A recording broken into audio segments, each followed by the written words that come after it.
Okay, so that is recording, and we'll slowly get started. And if anyone else comes in, then they'll just they'll just miss us talking about ourselves to begin with. So I'm going to share the screen, so you may not see us, but I can move us in there. So who are we? I'm just going to drop us in the top corner so people can see us, or see you, Laura, and then see me.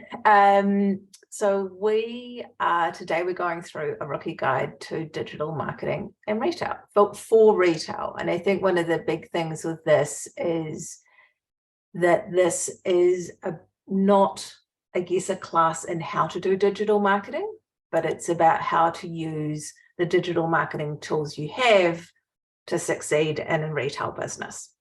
Yeah, so what we're doing is we're going to use obviously examples of websites and social and retailers' websites, and the fundamental tools and things that we're going to talk about today can be applied to social and everything that you use online. So this is going to give you, I guess, the umbrella look, and then it's up to you onto which platform that you decide to use that on. Yeah. So first things first, probably who are we? So I am Janine, and I should probably actually slip my little face up. So yeah, hi, wait, I'll disappear. So I'm Janine, I'm from Pitchfork. I've worked in the grocery industry and in retail since the last century, so since the 90s, so quite a while. And I work now helping small businesses to succeed in retail from a marketing and a sales perspective. Cool, and I am Laura. I've been a designer for the last 13 years, and my specialty is in creating FMCG brands and helping them to create a story and look amazing on packaging. You can see some of the brands that I've worked with there. Currently, I've got about 18 brands ranged in retail, so I'm pretty familiar with what looks good and what needs to be where on packaging. Cool. Cool. So when we say digital marketing, what we're talking about is these things. So it's about making sure you've got your digital footprint sorted for retail. When we're talking retail, it could be anything from just a few local stores to going through to supermarkets. It's about understanding the must-haves for selling online. So what are the things from a design perspective, a packaging perspective, just the fundamental things you should have together, and how to get the most out of your digital assets. So you don't waste your time, your money, and your effort. So all things that are really important when you're a small business and you don't have endless supplies of. But we want to give you some tips and ideas on how you can get the most of them, and really focus on that right space for your digital advertising across all channels. So we're not going to give you a lesson in social media. We're not going to be talking Threads or YouTube or anything else like that today, but it's how to work with digital advertisers and get the most from it. So we probably had this in and we said, and the thought for today's class came from a whole lot of comments I suppose we saw, and wanted to say you're not alone if you're feeling there's all this pressure to be big on social media and to be constantly creating new content and looking good, and you feel this need to always be on, and you're not sure what to do, and there's a lot of agencies chasing these small businesses insisting it's a must-have. So I've certainly heard stories of people who have been quoted huge amounts of money to spend on, the latest, greatest digital marketing thing that they had to have without really understanding what the return on it was and how it fitted with their overall retail plans. You're definitely not alone if you don't have a clear marketing plan and overall goals. And it's easy to DIY social or find a friend to help you with it, but sometimes that can get you a little stuck. If you feel like you've got a lot of cash going into digital with no results for tracking, and you're spending money before having anywhere for people to buy from. So I've heard stories of somebody who spent what even is a really significant amount on billboards, and had all this billboard advertising and didn't actually have any retail outlet for their people to buy their product from. So being talked into things where perhaps you haven't thought about that whole retail experience. Yes, it can feel like everything digital is important, and sometimes it's hard to understand what the must-haves are. So we're going to be really focusing on the must-haves today. We're not talking about TikTok videos and whizzy things. And if you feel that there's a real understanding in the difference between retail and D2C, so we're really talking selling not only in physical retail stores, but also with other online retailers, not just from your own brand website. Yeah, and if anyone's been had a quick look, you know, has obviously anyone that's been on Instagram recently and has been served any of those, you know, I'm a marketing specialist and blah, blah, blah, and I can help you do this and all that kind of stuff. They make it sound very easy, and, you know, and they make it sound because that's their job. That's what their job is there for, is to, you know, and no doubt they've had success. But if you go into speaking to any of those people, or any agency for that matter, or anyone dealing you Google ads and stuff, and you don't understand the fundamentals of your brand, it's very easy for you to get lost in spending lots of money.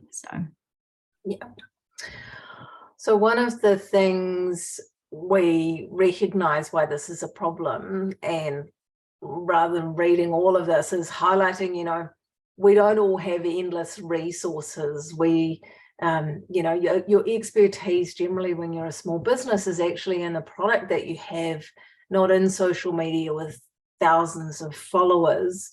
And it can feel really uncomfortable, and you can feel like you don't necessarily have all your ducks lined up. So not having all your ducks lined up can be a challenge, and feeling a bit lost is absolutely a challenge. So what we want to do today is to actually talk through some things that can help you tackle that and feel a bit less unstuck. Because what we know is when you're a startup, you actually can run out of cash fast. So it can be tempting to look at bigger brands when they launch and say, gosh, look, they're everywhere doing everything. But what you never know is what's actually going on behind the scenes. You know, they might have a huge pool of money. They might have venture capital funding. They might have a whole lot of resources. So just being conscious that just because you see someone else do it, you know, it can have a real impact on your cash flow really quickly. And the opposite, oh, sorry, I was going to say the opposite can be true as well. And there are a lot of big companies, for example, if I use Dose & Co as an example, she started out doing all of that herself, and they started with a run of 75 cans of product, and 50 of those went to influencers. And so what can look really, really super flashy and really well put together can also be done on a really shoestring budget if you've got the knack. So yeah. So this is where the sorts of things we're going to be talking about today is how to look at metrics, how to work with your designer, and Laura's got some really great tips and ideas on how to do that yourself. And making sure that you focus your money in the right place rather than spreading it out everywhere. And also thinking about, you know, how can you have that balance of driving sales and having great content, because that's really key when you're getting going, is focusing your money in the right place, and your time and your energy. Cool. Okay, so what are we going to talk about today? This is a roundup of digital for daily goods. So on the top left-hand corner is their Shopify website. This is basically, if you are going to be in retail, the top two are the most important to focus on, because you're going to have your own website. And the one on the top right is a retailer's website. Then we've got the supporting elements. We've got social media on the left, and then on the bottom right, that is from an EDM, so an email marketing that goes out to a database. Yeah. So we're going to be touching on all these different areas today. And I think one of the big things for me, and if you saw us chat last time, is, you know, we're big fans of boring, is that you can have a really simple websites. And this is I mean, these guys have taken boring to the nth degree, but they have used, they've used a really simple layout. They've probably used a Shopify template because it's something really familiar, and they've made sure that it really sticks to their brand. So I think sometimes there can be a temptation to worry about your website having to be custom designed, but actually there's a whole lot of tools available within Shopify, for example, or other online websites, and you can just keep it really simple and focused on your products. Yeah, absolutely. Keep it simple. Yeah. Right. Jargon. Yes, so we've got a few things or words that you might hear us speak about today. And so above the fold. So this is commonly known as, it is the top section of your website, and it is the most important thing for your customers. So if you can imagine, it is the front face of your packaging on a shelf in a supermarket. That above the fold is exactly the same on your website. So you've got about 4 seconds basically for people to stay on your website. So above the fold is the most important place. Analytics, the measure of your traffic to your website and also your social media, where customers want, where they go and who they are, and whereabouts on their website they can actually, whereabouts on your website they go. Ad spend, the measure of value you allocate to a campaign on social media or on Google. So what are you spending on your ads? AdWords and keywords, special words you use often in your copy on your website and anywhere that you are using copy. So they can be, for example, boring oat milk is obviously going to have plant-based milk as one of their keywords, because when somebody types plant-based milk into Google and it goes dung, dung, dung, dung, dung through its analytics, it goes, right, boring oat milk has plant-based milk on their website. I'm going to chuck it in the search that this person's made. Cool. And ROI, return on investment. This is a very important metric for everybody to know. It is the valuable numbers you need to know from a paid advertising campaign. So what is my return on investing on a campaign, whether it be social or Google? So one of the things and the reasons that probably prompted us to do this as well is to really understand what the role of digital plays for retailers. So the first one is credibility. So when you're pitching to a retailer, be that a smaller retailer or through to a large supermarket,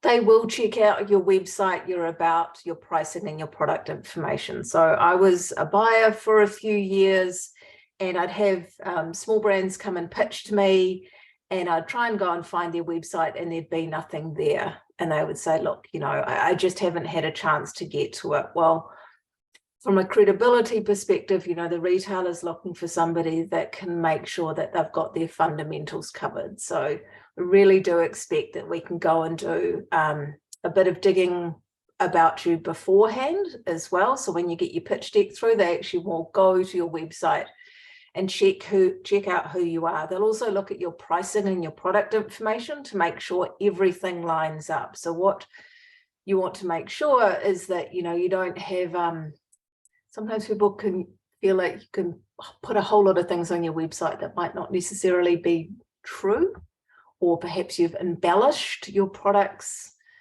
information. Retailers are going to look at that and be looking for consistency.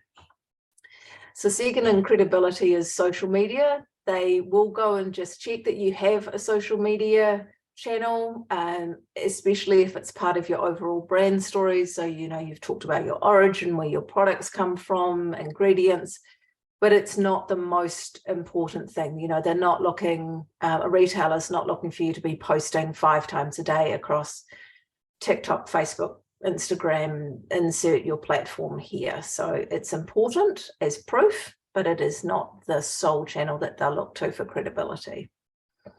Second one is confidence. So you have your confidence that your product story and information are all on point to drive sales in their online channels. So if you actually get your digital assets all set up well, then you'll be able to confidently talk to a retailer and say, hey, yep, I've got everything ready. I've got all my images ready, my copy ready, and I can come and hit the ground running with you. And then that leads into consistency. So your brand actually shows up the same across all the different touch points. So your information, this is where it's your pricing, your pack shots, your product specs is the same. So these are the 3 areas we're going to be focusing on today and telling you how you can do that and make the most of the digital tools that you've got. So, All right. Well, this is when we skip too quickly. So what should you do? This is where Laura and I will be taking team here. So we're going to talk firstly about the fundamentals, being clear on your selling messages. We probably neither of us can underestimate the value of a good picture. Yeah, absolutely. Getting that photography right, and not only saving money, but also how to use free tools that you have. And I think, Laura, you've got some, your Dose & Co example is a really good one. Keeping your copy simple, having a really clear channel plan, and understanding how to work with agencies if you really need to. So we're not here saying never work with an agency, and nor are we here saying you absolutely have to go and find and hire all these different kinds of digital agencies. What we'll do is just talk to you about how to work with them, how to choose the right ones, and the questions to ask.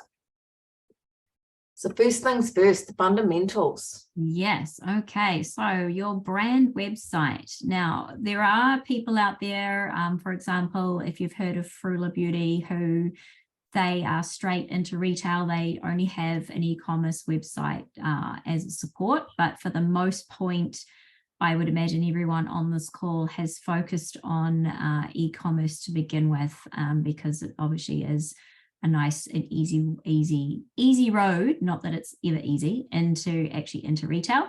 So that's really important to nail your brand website. Your product photos. So your product photos, you see that we've got two different ones here. The one on the left is plain white background, and we call that clear cut. We'll talk about that soon. And that is going to go on all of your retailers' website. And then the one on the right is lifestyle photography. These are all the pretty in situ kind of photos that you would be using on your social media on your website. And your clear selling points. Now, I've chosen this one in particular because they've got a nice little icon and they're talking about the sustainability of the product. So we are going to be teaching you some ways on being really clear on your selling points, the most important things that you want to talk about. So in our last webinar, we talked about what is it that you want to shout about and what is it that you want to whisper. Obviously, your clear selling points are going to be the ones that you want to shout. Right. Okay. So let's jump into websites.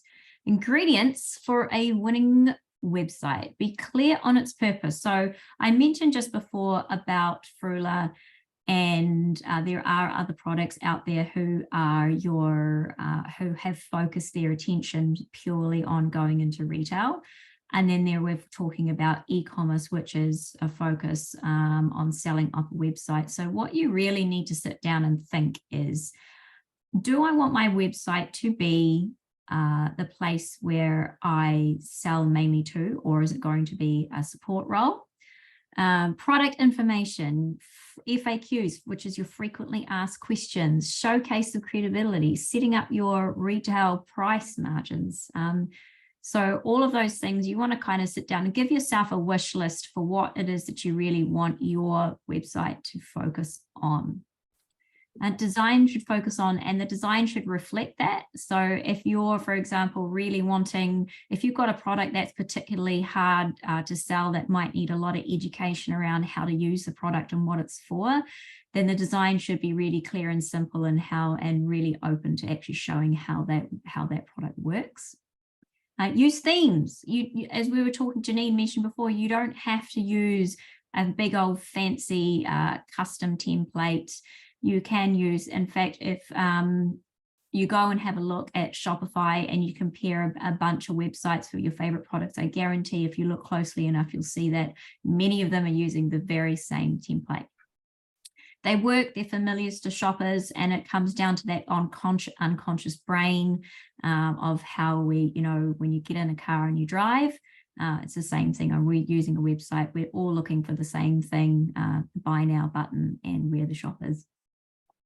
Focus on above the fold. We talk about that before. It's really important that the most shoutiest of your shouty messages is really nice and clear and there for your customers to find, and obviously then exactly how they buy. So for example, say you're selling tea and it's a herbal tea, then you're going to say organic herbal tea and winning flavors or something like that, and then the buy now button straight underneath that. Yes, okay, keep information up to date really, really matters. So don't build a website and then forget about it for 3 years. Have clear wholesaler contact information. Where can people go and purchase your product? Okay. Yeah, and the information is really important because again, if you're pitching to a bigger retailer like a supermarket, they are going to go and check it out, and they're particularly going to be interested in your pricing. So the pricing you have on your website is what they expect there to be, probably the highest recommended retail in the market.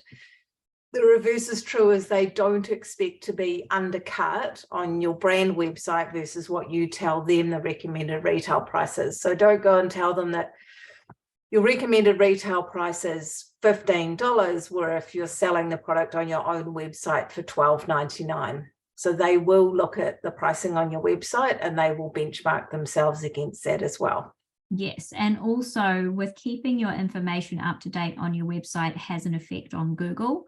It used to be when a lot of web developers will tell you that if you have a blog on your website, it is one of the easiest ways to keep Google refreshing, because the more frequently you update things and use those all-important keywords, the more Google will recognize that it's an active website and there's lots of traffic going to this, so it's going to put you up in your ranking. I'm just going to move you down here so we can see things. Oh, great. Cool. Okay, so Shopify is your friend. There are other platforms that are emerging, but this is the one that is probably the most common used for a store. And I just wanted to pop this in here and show you what it looks like if you've not ever been into Shopify. So on the left-hand side there, you can see it works sort of in little blocks, and you can add text and images, and there's lots of custom things you can do. And it's very easy. Those two little things on two images on the right here is just an example of how you add in your products. So you can get quite technical with that, but it is simply just like adding in some pictures, your pricing and your shipping and things like that, and your inventory. You can also put your barcodes in there. So the retailer barcodes that you're using on your products in retail can be also replicated on here. So if you are using any kind of stock measuring, you can track them from whatever gets bought on your website as well. So one of the other things, as well as the design side of Shopify, is that it's really great place to get insights from your Shopify analytics to help with your retailer sales story. So often, you don't have the sales data from other retailers. So what you want to do is to be able to create this interest from the category manager and the category buyer, and having actual data and numbers to be able to speak to is hugely powerful. So you can look at things like, what are your best selling products? So you might have, 5 or 6 different flavors in your range. If you can actually go to the retailer and say, look, my number 1 is, my number 2 is, my number 3 is, then it gives them confidence and says, oh, okay, these are the ones that consumers are actually looking for.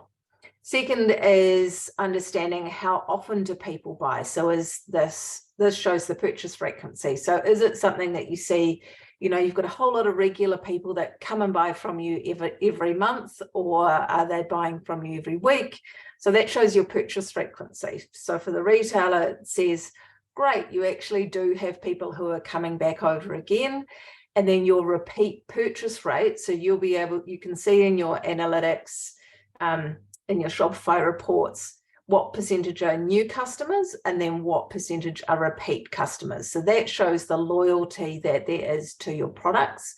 And again, they're numbers. So you can say, I've got a 45% repeat rate, and that's higher than the average for my category. Or I've got, you know, a 70% repeat rate. And then in the last point, and my sales are growing really quickly. So growth in your sales shows the interest from the market. So you can use that either visually as a line chart. You don't need to show the retailers all your charts. You don't need to show them all your data and your numbers.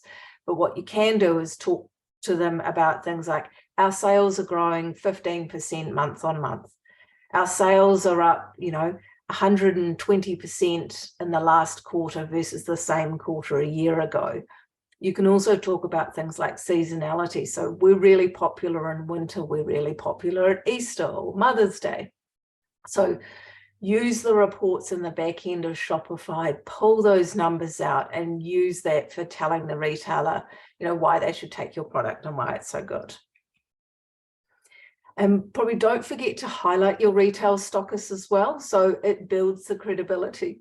The new retailers, it shows how far your brand reaches, and it's part of this partnership approach. So yes, your website is for selling your products, but it's also for showing consumers that they can go and buy your products from other places. So this is one where you can see they've actually listed it. And I think this is the same brand, Laura, the Good For. So they had all the different places. So Countdown, Woolworths, New World, IGA. So if you're a new retailer, you go in and you're like, other people have bought this.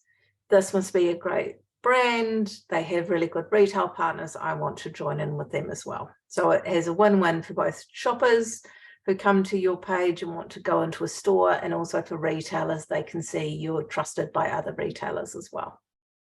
And please keep it up to date. Please, please. All of this comes with up to date. All right, selling points. Yeah, you want to talk about this one? Yeah, so selling points, Laura touched on briefly. I'm just going to hide you so I can see the words. Understanding what key messages are that both appeal and repel. So really need to understand what makes people more interested being shoppers and what puts them off purchasing. And think about your digital space being a billboard. So you only have a few seconds to grab attention no matter where you are. So some of our tips are talk to your potential customers to help guide your copywriting, and ask what they're buying, why they're buying this product instead of something else. So sometimes your competitor set is not actually what you think it is. You know, we can have a energy drink for energy, or we can have a banana, or we can have a piece of chocolate, or we can have a coffee. The competition for an energy drink isn't always just other energy drinks. Right. Pictures. Let's talk pictures. So the power of a good picture, there's obviously that saying that goes, a picture says 1,000 words, and it's still very true today. So there are two different kinds of pictures which you are going to need of your product.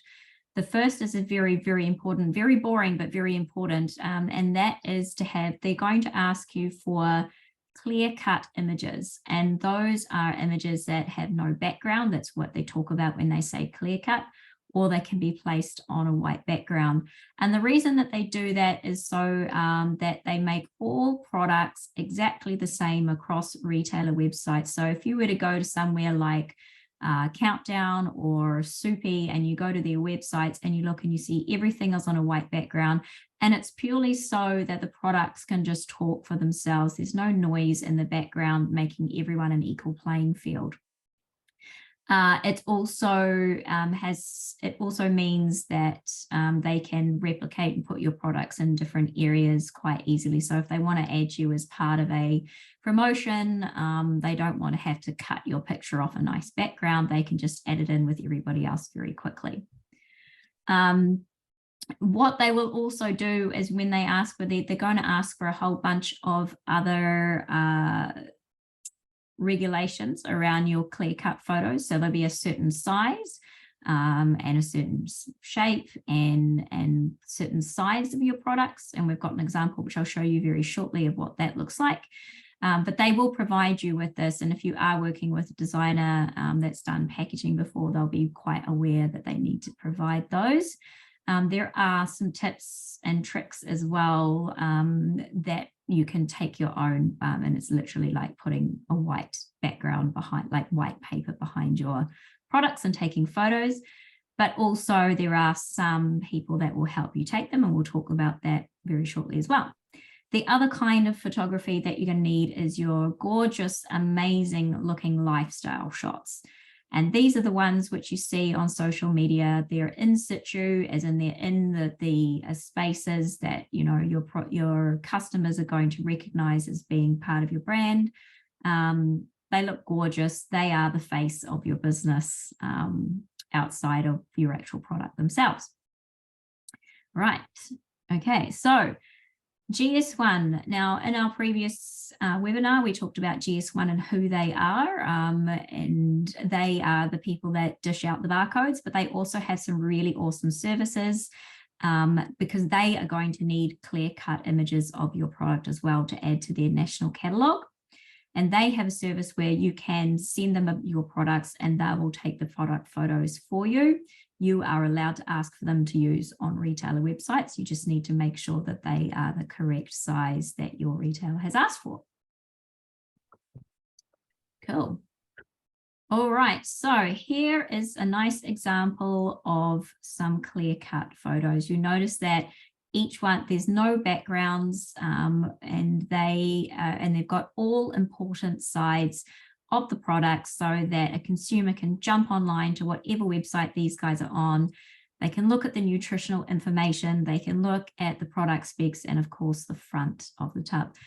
Now, something to note about these particular products, and I've chosen them for a reason, and that these are digital mock-ups. So they look super amazing and nice purely because we've taken the design from a design program, put it into another design program that is in Photoshop, and made the labels look really flashy. So you can use digital mock-ups of your product for retailer photos if your designer can make them look amazing. Otherwise, you can just take them yourselves of the actual physical product. And I think this is a really good example when you are, if you're wanting to pitch to retailers before your product is in production, then these are fantastic. They look really good quality. You don't have to worry about shading, light or anything. And you can use it as part of your selling story. So it's a really good idea. And we talked on last time to go and talk to your retailers early and to show consumers as well. If you're wanting to test mock-ups, right, you can use these as a really great visual for mock-ups. Just make sure that they are sort of 90, 99 or 95% of what your product. So for example, if we showed these to retailers and then we wanted to put the protein in a big white plastic tub, we wouldn't be able to use these. So make sure that they are a likeness. Yeah, really good point. So this is just an example of a retailer website and the specific needs that they have. Sorry, Laura, I keep moving you around the screen. So this is from a Countdown website, and the Countdown website is a great example that of a supermarket website, and they do have very specific needs. So you can see here they have the product with slight can on top and all the different angles of it. They have their nutritional panel that's separated out. And then they have all these selling messages, and then I didn't expand it all, but you need to be able to fill out all this information down the side. So there'll be everything from nutritional information, allergen warnings, or any other claims you make. It's important that you have all this information together so that you can go to the retailer websites. And we'll talk about the copy soon as well. Yeah, the more you can give them, the better, essentially. Absolutely. Here's some examples that haven't given them everything. Yeah, and it's not to say that they're wrong. It just shows that, for example, this King soup, they've taken it of the product in the bag. And to Laura's point, the benefit of a digital mock-up is that you can smooth out a lot of these things, so it's easier for a consumer to read it. And similarly with the nutritional panel, if you click on it, if it's nice and clear and easy to read from a mock-up, then a consumer can look at it. Haraway's, who are a fabulous New Zealand brand, they have this great product, this immunity, blackcurrant spiced apple oats. They've got basically 2 pack shots that are very similar. They're missing the nutritional panel and they're missing their story on the key selling points. You know, I'm curious to understand what an immunity oats is about. Like, what are the things that's in it? If you're thinking about shoppers, you know, it's really important to put in all the messages that sell your product well through the retailer website. So could do better, and you can definitely do better, and it doesn't cost money. Writing the copy, having some good images, you know, it's not going to break the bank. Absolutely not. And one thing, and also with that, and on that, the more that you can say, you know, the better, for example, because you're not going to be able to stand next to somebody on their computer who's buying your product and tell them all about your product. So better to have it all there. Right. So lifestyle photos, these are our lovely storytelling photos, I like to call them, some tips and things to use. Now, we're going to show you some examples in a second of some really nice photos, and a lot of people tend to get a bit apprehensive because they're not photographers, but on the next slide you'll see in a minute there are some that I have taken that I was just using my phone. So if you can follow some simple tips to use, you can actually take your own photos yourself. Don't overcrowd things. So 3 to 4 items around your product is fine, like a vase or some bread or a spoon or something like that. Like the whole theme of this webinar, we want you to keep it simple. Pinterest is your friend. Choose a few styles that you like from there, make your own board and just copy them. You know, if there's a nice picture of say a bottle of juice and there's a cup, and then just look at how they've done it and then line it up on your phone and have it printed out next to you when you're taking some photos. It's the most easiest way. It's not cheating. It's just using someone that's already done something that you like. Always choose a space with lots of natural light. So outside on your deck or in a nice room with lots of light. It doesn't have to be in direct sunlight. In fact, it's better that way. Portrait mode helps create professional looking photos. So for anyone that's done selfies or taken a million photos with their friends and used portrait mode, they know that that will kind of blur the background. It helps the same with product photos. Okay, so here are some really nice photos, and I'm not going to talk over all of them, but the one key thing that I want to explain about your lifestyle photos is they need to serve a purpose. And that purpose might be, is it someone in your target market, like the Frula example, the 2 girls in the background there? Is it a children's product? Can it feature children like the Snackzilla? Or is it going to show the flavors in your product and get people excited like the Shot Pot one? Or is it your product in use, like the sachet going into the water in the bottom and then the baking mixes, for example? So you could just need to have a purpose for your lifestyle photos. Is it going to feature your target market? Is it going to feature the flavors in your product? Or is it going to show how to use the product? Now, the 2 on the right-hand side were taken off my phone, and the rest of them were taken professionally. And so you can take really nice photos just using your phone. There are tips and tricks that are available to do that. In fact, I'm going to run a course, sorry to do a wee sell in the middle of this, but I'm going to do a course on teaching people how to make really nice product photos.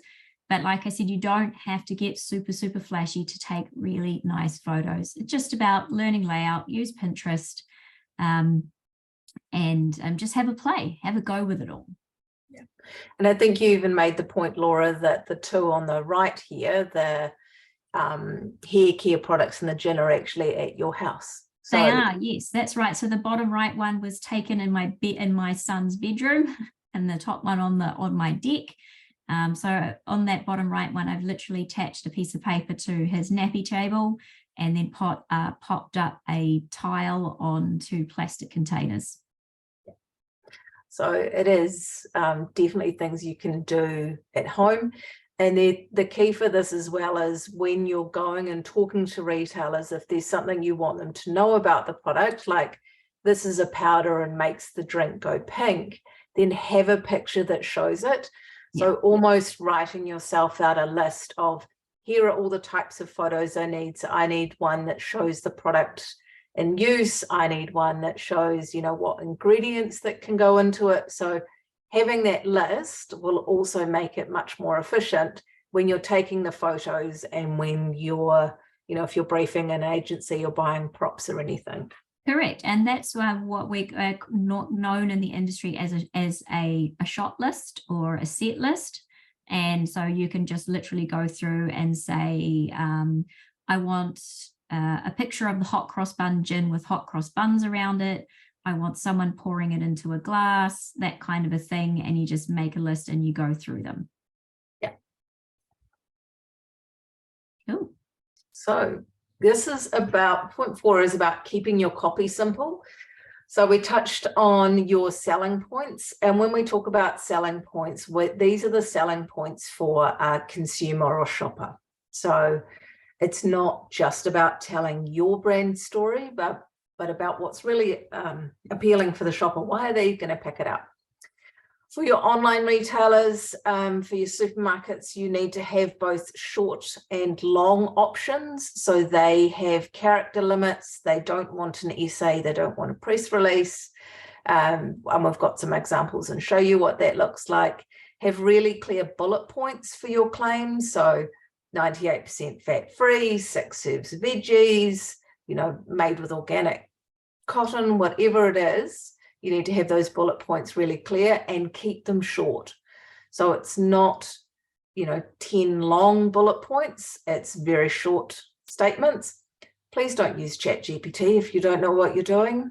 You have to be able to justify your statements, and it should be in clear shopper language. So a rookie tip, imitation is a sign of flattery. Oh, I just need.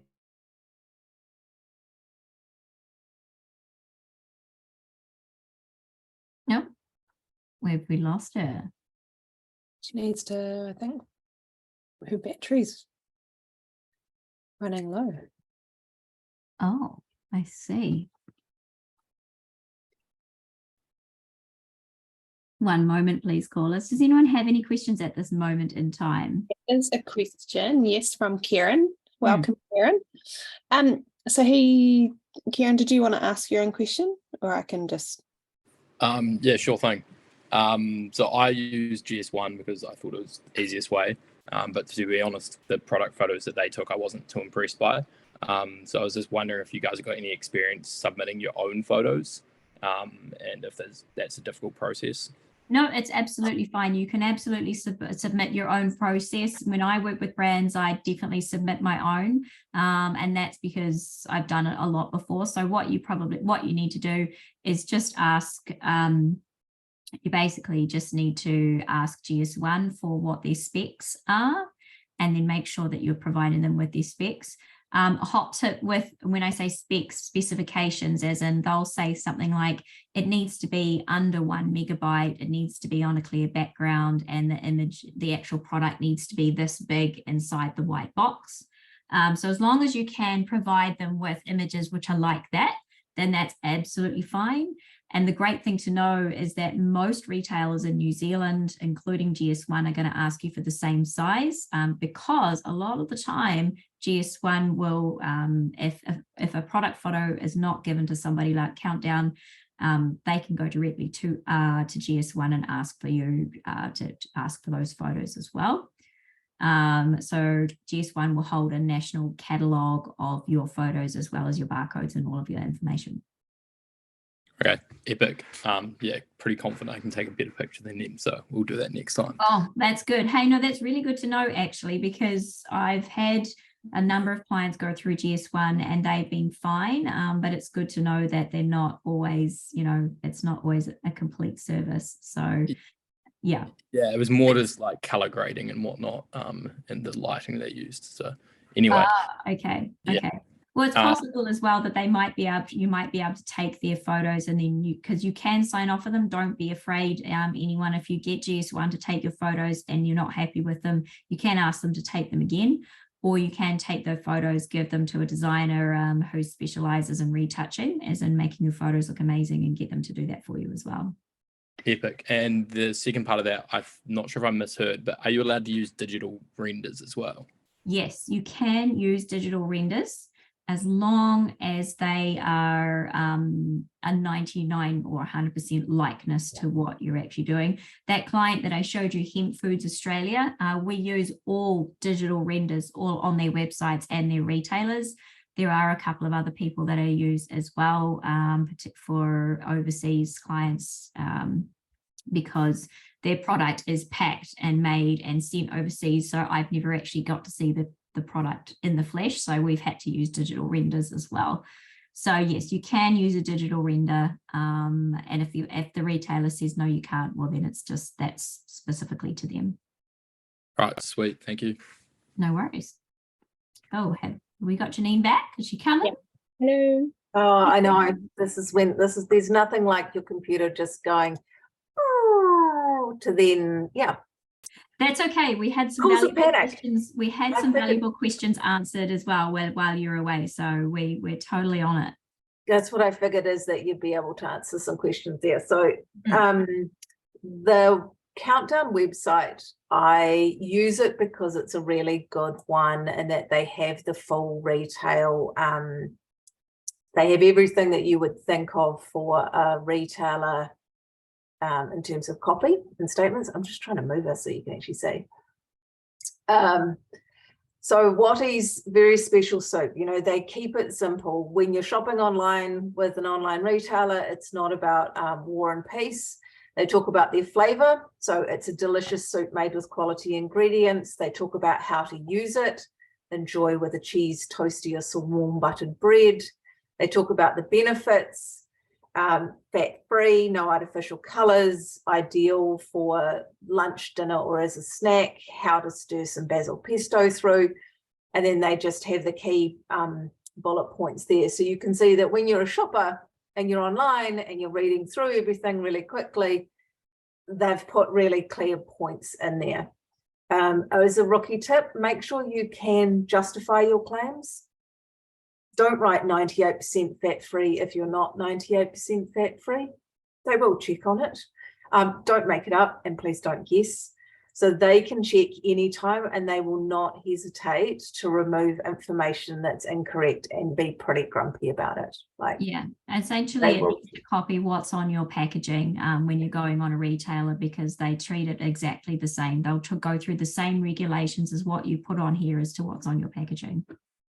Yeah, that's a really good point, is that your packaging should replicate the key points in your copy, and then this is where you can add a bit more into it. The other thing is, think about tailoring your message to the retailer. So I pulled this from the Mecca. So if you shop the Mecca Beauty and you're in skincare, they use a combination of clear pack shots, and they also use the lifestyle shots, because that's what you do. You're shopping at Mecca, that's what you're looking for. We touched on Frula before. They're sold in supermarkets, and this is an example of same kind of product. It's a moisturizer. What does it look like in a supermarket versus what it looks like when you're going into a premium retailer? So really tailor your copy for the channel and the retailer that you're going into. And it's based on a little bit on time as well. For example, you'd be really short and sharp on a retailer's website, whereas if you were going to shop at Mecca, you might be spending a bit more time. So you've got room to write a little bit more. The same can be said as to spending time in store versus spending time online. Yeah. Okay, so there are opportunities to have brands branded in-store stores. So for example, we'll also call them a microsite or a skin. And a retailer might come to you and say, you can skin this page with your branding and your information. That photo of the lady, the back of the neck on that lady is actually a video. So if your retailer will come to you and say, hey, you've got whatever you can do whatever you like on this page, you better be sure it replicates your brand.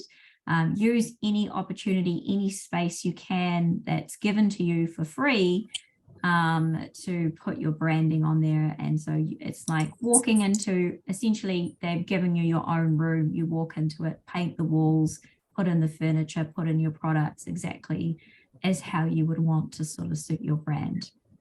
And what you'll also, you'll see the likes of Countdown starting to move into this space as well. So it's not just the premium retailers, you'll see the bigger retailers moving into allowing almost like a store in store.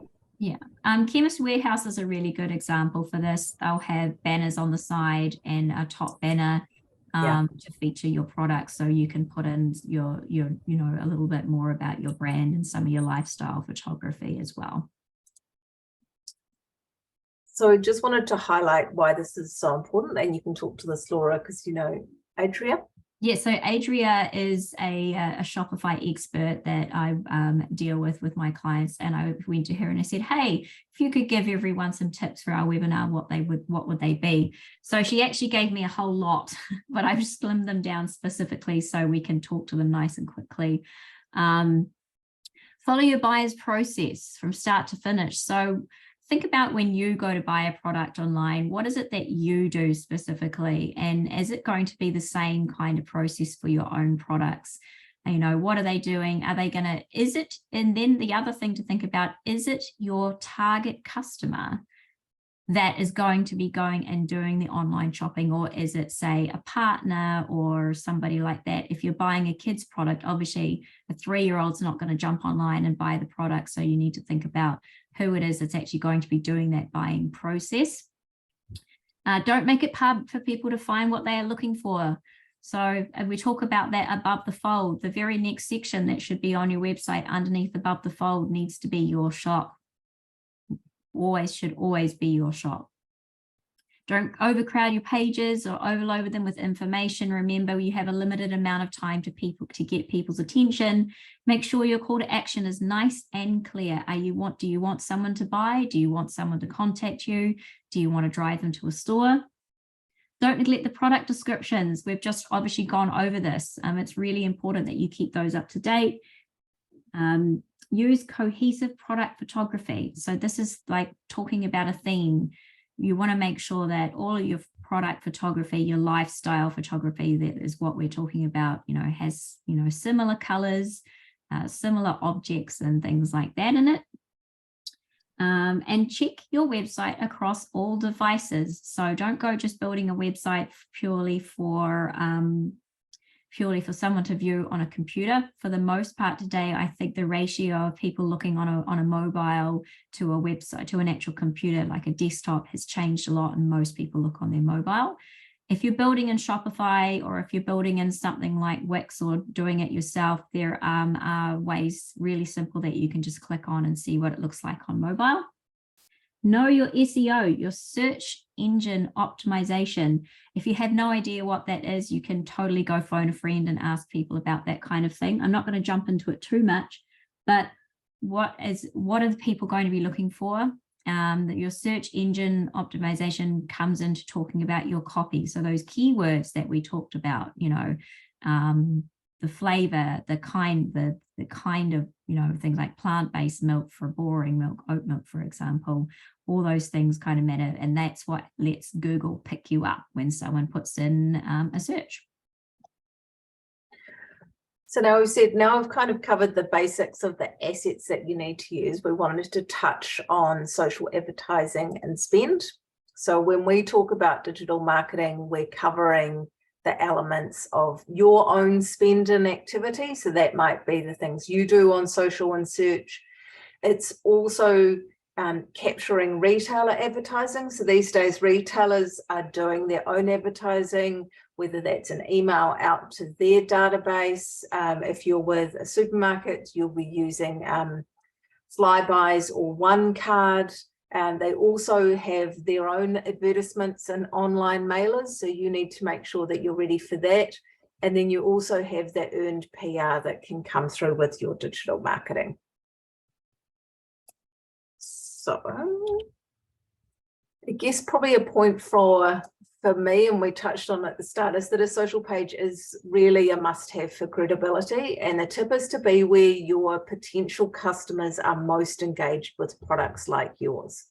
So think about, you know, yes, they might be on TikTok, but are they engaging with products like yours on TikTok?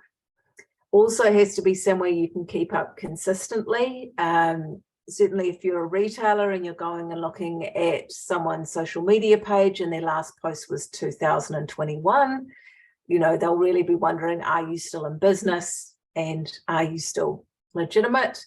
And you actually have to be able to afford to maintain it over the long term. So they will be looking in those places. And really, you know, at the moment, for the moment, Facebook and Instagram are still the easiest to set up and do these basics. So you can have your key product messages on your Instagram, on your images. This is where you can use your pack shots again, where you can use your lifestyle shots again, where you can use your selling points again. So just repeat, and it will feel repetitive and you might feel bored, but actually other people aren't. They're going to your place to find out information.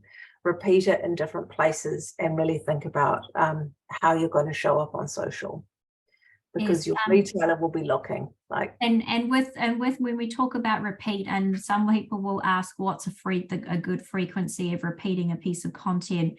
You can post something about one of your unique selling points, say it's contains high levels of vitamin C. You can post that at the beginning of the month. You can post that at the end of the month, and you can post the same post or using a different picture with the same information.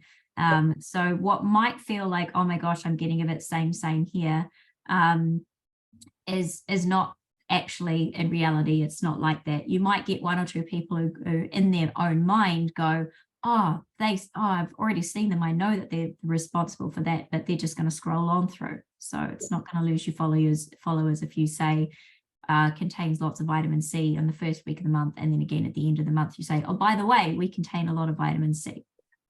I think it's one of the biggest things is you are going to get bored of your own marketing and advertising a long time before your shoppers will. So there are some questions we think people need to consider before you leap into new digital channels. And I'm certainly looking at Threads and seeing a feed spam full of threads. I'm waiting for the experts to turn up. Think about, do you have the time to do it yourself? And if you do have the time, do you actually understand the channel, or do you need to learn it? So don't underestimate how long it can take to learn a new channel, digital channel. And if you don't have the time, do you have the money to pay someone else to do it properly? I think Laura and I have certainly talked about, you know, you can find people at all different price points, and it's not necessarily just having the money to pay someone, but it's someone who really understands the channel. Yeah. And that leads into the quality. So the quality of what they pull together actually has to reflect your brand. You want someone that can create content, can create imagery, can put it in the right place that reflects what your brand stands for and fits with your bigger goals. I'm all about putting money in the tin. So really understanding not only what the immediate short-term return on it is going to be, but how does this help in the long run, and will it capture more current demand? So current demand is people who are in the market for me right now. And thinking how it's going to set you up for the future. So sometimes you will do things to show visibility and presence and look bigger, so that when a retailer comes and tries to check you out, you actually look like a bigger brand and you're acting like the bigger brand. Really do ask yourself, when I say retailers, if you're pitching to a category manager, does the category manager even care about this? You might have a whole lot of cool reels and stories on Instagram and TikTok. If you're not a brand that sits in that space, then you could be spending your time and effort in a place that isn't going to deliver the value. And are your customers on this platform?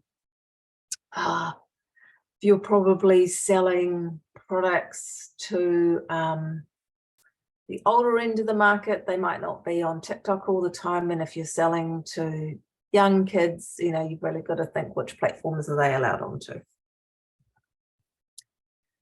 So watching your spending is where this comes in. So unless you have endless pots of money and time, which I think none of us do, being really clear on what your goals are and understand that digital advertising isn't always the answer.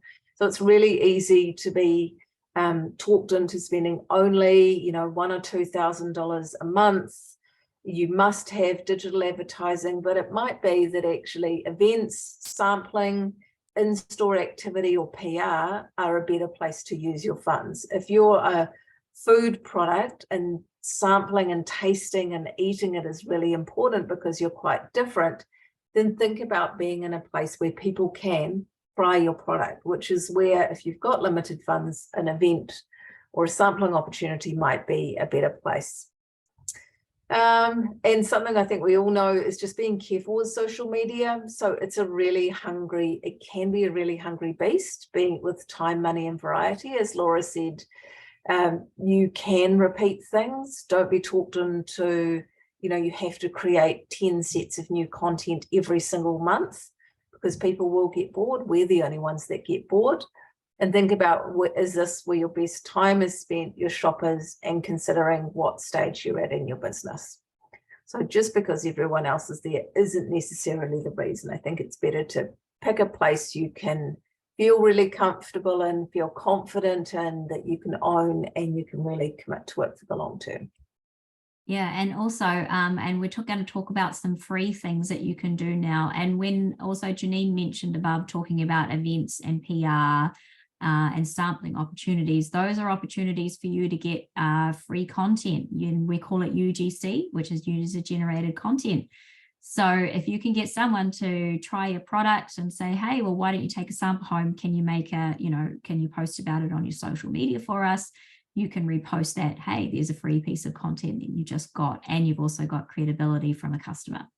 Yeah, So and I was just going to say, and think about the video as well as statics in that place. So if you're doing an event showing a whole lot of people talking, showing people standing around, your phone is a great tool, and portrait mode is your friend. Absolutely. So there are a bunch of really neat resources that are available. The first one being Digital Boost. So this is an online platform where there is just, honestly, there's troves of webinars and things that you can look at from experts, to do with social, to do with Shopify, to do with SEO and all of that jazz. So you can jump on there and you sign up for free. Just search what it is that you're looking for, and I guarantee you'll find a webinar that is suitable for what you're after. There's one on there for me, and there's also some coming up from Janine to look out for. The other thing is Snap My Snap. So this is a Facebook group which you can join, and you can say to somebody, there'll be content creators in there. You can offer up free product or very minimal pricing. So you might say, hey, I've got this amazing drink and I need someone to give me some photos or some reels. And people that are looking to get into the content game will be in there. There's also some pros and people in there who just like to help out. And all it will cost you is giving up some of your product and a delivery fee.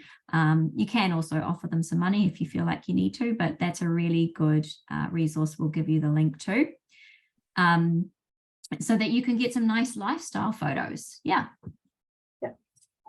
Sorry.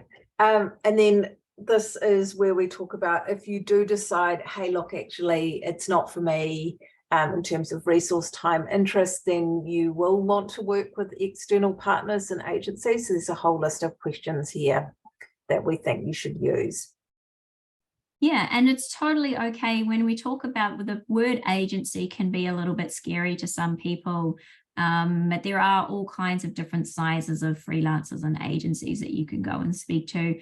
You just got to, there's some, key points on being really clear. What's your experience with retail product bases? So if you've got a beverage, don't go and talk to somebody that works with real estate. Find somebody that has done your product before and understands what it is that your needs are. What kind of sales results can I expect? It's totally fine for you to ask these questions. It's almost like a job interview. What you're doing is, rather than hiring somebody, you're going to, to work in your business as an employee, you're hiring a contractor. So the same rules apply. You're within your rights to ask all these kinds of questions so that you make sure that, they're the right fit for you, but also that they understand what it is that you're looking for. So be really clear from the up-go what it is that you want from somebody. Can you give me any case studies? So a case study, it might be something like a product that they've done in the past, and they can show you numbers and, their ROI, the return on investment that client got. So most social media agencies will have case studies available, or they'll simply give you a couple of screenshots from one of their clients in the back end to just show you that actually they can do what they're saying they can do. What are your expectations of me? So it's not just a dump and run exercise when you give somebody your products to handle, whether it be for Google Ads, for website, for social media. There will be things that you need to do at your end as well. And it's totally up to you how much you want to be involved in that side of things. But the less you are involved, the more money that you will be handing over to somebody else. So in the beginning, you probably want to work on a ratio of giving over, say, 50% and you working on it still 50%, because it's important that you still understand how it all works. So if something goes wrong, then you kind of know a little bit. You're not just in the dark. What packages do you offer? Most people will have packages. They might have a monthly cost of looking after your community on, say, on your Instagram and Facebook, and then posting, say, 15 posts a month. So it's a flat fee for that. The other costs that you can incur, and that will be any kind of paid advertising. So those paid ads, the ad spend that we talked about. If you want to run a campaign, you can go to them and say, I want to do a Father's Day campaign. They're going to say, what's your ad spend? And if you don't know what ad spend is, you can ask for recommendations. You say, well, I want to run 4 ads. And they go, okay, well, maybe we should put this much on per ad, and then you can trial it. So most people will be really clear and be able to help you work out what that is. Run through reports and catch-ups. You still really need, if you're handing over parts of your business like your advertising, you still want to be keeping in touch with these people. Don't just give it to them, dump and run and leave it for a few months and then go back and go, oh, what happened? You want to implement like at least once a month catch up with your social media agency, for example. You want to see what their plan is for the month. What are they going to be posting about? And also if anything crops up like a new product or a product recall or some price change or a special that a retailer has offered you, then you can obviously make sure that that's replicated onto your social media channels. And so that's why it's really important to have a monthly catch up with an agency if you're going to be using them. What's your approval process? So in the beginning, for at least the first few months while this agency gets used to your brand, you want to make sure that you're approving what goes up on your social media first. So you might say to them, okay, well, I want to see a week's worth of content, which is pretty standard for the week I want, or a month's worth of content. Some people will give you a month. Read through all of it. Make sure that things like hashtags, if you've chosen your own hashtags or any kind of key components. A very good example is a client that I used that I've done work for recently, didn't want to say that they were vegan. They wanted to say that they were plant-based. And then they got their first month to review with the social media agency, and there was vegan all the way through it, but not in the images, just in the comment text that they provided. So make sure that you go and read everything and improve everything for a first few months until you get the trust there. And then you can pretty much just lead them to it as long as you're keeping an eye on it from time to time. So the final wrap up, because we have taken our time, we're on time, is the essentials are great images. So for retail and lifestyle, having your really clear selling points and copy, a solid, easy to use website, and at least one social media platform. So for talking and pitching your brand to retailers, for success in selling through with retailers, and selling through on your own site, and making the most of your money with digital marketing, these are absolutely the 4 key things we think you should focus on. Yeah, cool. Cool. So we, as we always do, we send out free things afterwards.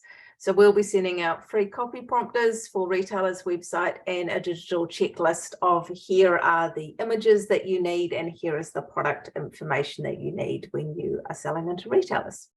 You'll also get a copy, a PDF of this webinar, and there'll be a recording that's posted up on YouTube as well. So once that's up, we'll share that with you guys as well. Cool. And I'm going to stop sharing and get back to our faces.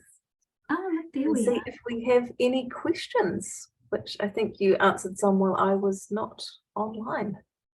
Yeah, we haven't had any more on the chat, but if anyone wants to ask anything by unmuting themselves. Don't be shy. No silly questions in this. And if you think of something afterwards, if you're milling over the weekend as well, by all means, both Janine and myself are happy to answer anything. Yeah. So does this cover off what people needed?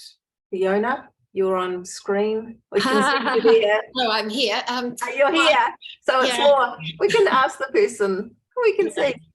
I was just thinking that it was just a really great refresher and confirmation of some of the stuff we've done really right on a few different websites, and confirmation of some great big sort of just some bits we need to focus on. So thank you. I think every day is a school day, so it's just really nice to be able to go through everything and say, yeah, we did that. Oh, we haven't done that. So thank you. Good. Cool. And also I have submitted, I think it was somebody asked about the GS1 images. I submitted my own images. I know I'm a photographer by trade, but to GS1, and yeah, I didn't have any problems, but I'm pretty sure that I'm not great at product photography, like the clear cuts, but you can do them yourself. Yeah. And I've sent them to them before. The nice thing is GS1 is used for imagery, and you can put more information in there for a lot of retailers. If you're selling into Australia, Chemist Warehouse use a platform called SKU Vantage or SKU Library. So if you look up SKU Vantage or SKU Library, and that's where Chemist Warehouse New Zealand is moving to pulling out of there. And yeah, so there's GS1 is the main platform for New Zealand, and certainly for grocery retailers, they're trying to host everything there. They should also send through, if you're dealing with the big retailers, a list. We'll try and get the list of all the different headings of all the information you need to put together. It's a really big Excel spreadsheet. Nice. But it's the best place, because then once you've hosted it there, then you know it's consistent across everyone. Right. And is SKU Vantage, is that a paid platform, or is that just do you pay for that? Yeah. Because they're hosting all the imagery, Right. and they host all the information. So for Chemist, for Chemist Warehouse, for example, they can go in and they can see Chemist Warehouse New Zealand or Chemist Warehouse Australia, because obviously products are sold in different channels in different markets. Yeah. And you can download the information from there in any kind of format that you want as well. So you can save it to your files. So what I do is I draw images down from SKU Vantage or SKU Library, and then I upload those into GS1 here. So then I know I've got them all in the right format, and I'm drawing from a central place.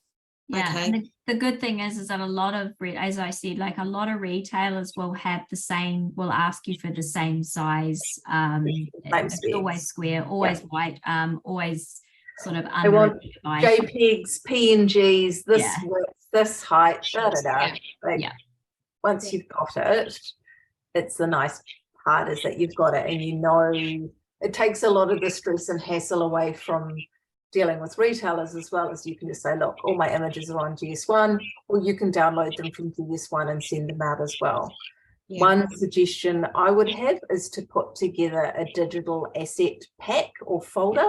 Yeah. So then you've got everything in one place and you can just say, hi, I'm just going to send this out to you.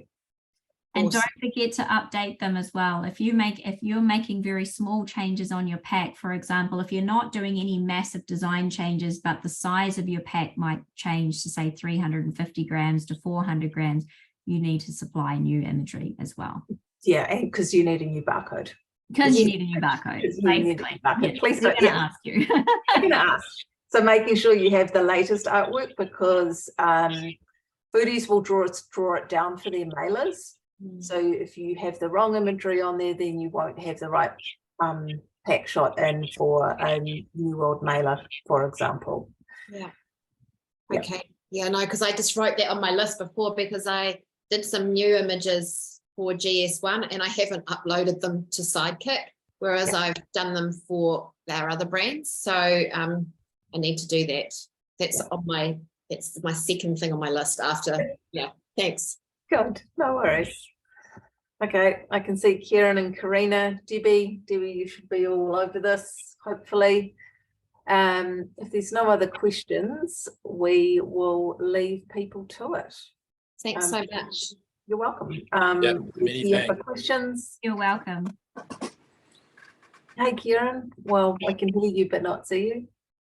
But Oh, there you are. Here it is. Nice to see you. yeah, likewise. And yeah, thanks for the refresher and tips on the GS1. Yeah, Yeah, no right. worries at all. Already It's spend pretty enough handy. money with those guys, so it'd be good to do my own Oh, photos. well, don't we spend enough money with everyone? Yeah. Probably one of the best places though, because I always feel like at least if it goes there, then everyone can use it. And Absolutely, yeah.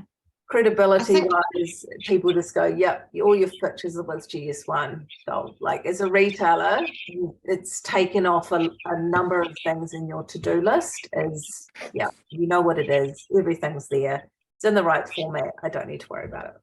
I think Kieran, also Wineworks does really affordable can shots, and they advertise, and I think it's about $150 a shot, which if you are only doing, if you only had a couple of shots would probably be worthwhile. And I know that they'll be also, they'll be really good quality.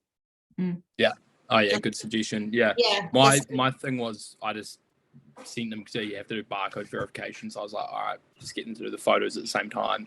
Yeah. But yeah, wasn't too stoked on how they came out. And yeah, I'll either give it a go myself or use some renders that are more realistic. Nice. I am going to, just as a little great segue into that, and in August, I'm going to run for anybody that's interested that wants to do their own DIY product photography. I'm going to run a course in person to show people how they can use their phone and just really simple stuff. Like I said, that shot of that gin, how to do it yourself so that you can support it. And that's whether you want to do your own product photography or whether you want to have an agency do it, but also support with some extra content as well. So I'm going to set that up and I'll let everybody know about that. Awesome. And Cool. what I just realized, Laura, we hadn't talked about what the next one's going to be about. We didn't. No, We we didn't. didn't. Things But we look, forget about. this one I'm super excited about. So our next webinar is going to be on trade shows. So that's going to cover off how to make a really kick-ass stand without spending ginormous amounts of money. That's also going to talk about, so you're going to be able to use those fundamentals if you go to markets or if you're doing sampling and stuff like that. So it's going to be really exciting. So I can see half of you I met at the food show. So, and Laura and I were both there. Yeah. We do give your examples and we know that there are other food shows coming up and events coming up. So what did we see that really worked? What are some tips that could help you for next time?